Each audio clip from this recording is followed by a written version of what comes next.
வந்து ரொம்ப பயப்படுறாங்க. முத்துக்கு இந்த விஷயம் வந்து தெரிஞ்சிச்சுன்னா வந்து நம்ம வாழ்க்கையே வந்து போயிடுமே!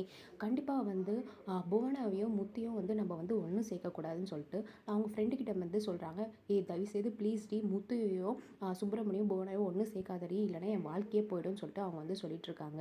இன்னொரு பக்கம் வந்து பார்த்தீங்கன்னா, நம்ம முத்து வந்து புவனாவையும், சுப்பிரமணியும் ஹாஸ்பிட்டல் வந்து கூட்டிட்டு போறாங்க.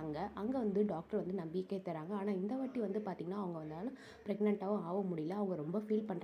இதுக்கெல்லாம் காரணம் வந்து நாங்க செஞ்ச அந்த பாவம் தான் அப்படின்றாங்க. அப்ப முத்து வந்து என்ன ஆச்சு அப்படின்னு வந்து சொல்லிட்டு கேட்குறாங்க. அப்ப நடந்ததெல்லாம் வந்து சொல்றாங்க.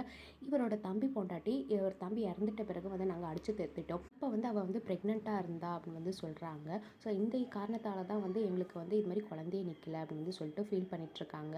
நாங்க அதுக்கப்புறம் அது பிராயச்சித்தம் பண்ணதுக்காக வந்து அவளுக்கு வந்து ஃபோன் பண்ணி அவன் பையனுக்கு எதனா பண்ணணும்னு நினைக்கிறோம். ஆனா வந்து அவ இன்னமும் வந்து எங்க மேல வந்து கோவமா தான் இருக்கா அப்படின்னு வந்து சொல்றாங்க.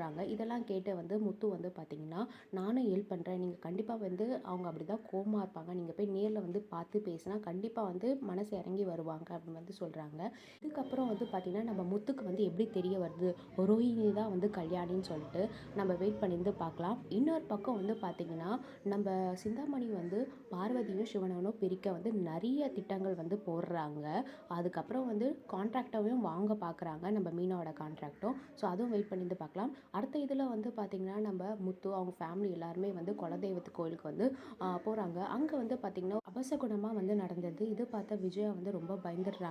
எல்லாமே வந்து தப்பு தப்பா நடக்குது. ஏதோ ஒரு பிரச்சனை வந்து பெருசா வரப்போகுதுன்னு சொல்லிட்டு, இதெல்லாம் கவனிச்சு இந்த ரோஹிணி வந்து ரொம்ப பதறி போயிடுறாங்க. ஸோ அதுக்கப்புறம் வந்து பார்த்தீங்கன்னா, எல்லாரும் வந்து தீபாவளி வந்து செலிப்ரேட் பண்றாங்க. ஸோ இன்னொரு பக்கம் வந்து பார்த்தீங்கன்னா, ரோஹிணி வந்து எப்படின்னா வந்து நம்ம கிரிஷ் கூட வந்து டைம் ஸ்பெண்ட் பண்ணணும்னு சொல்லிட்டு நினைக்கிறாங்க. ஸோ வெயிட் பண்ணியிருந்து பார்க்கலாம் என்ன ஆகுதுன்னு. தேங்க்ஸ் ஃபார் வாட்சிங்.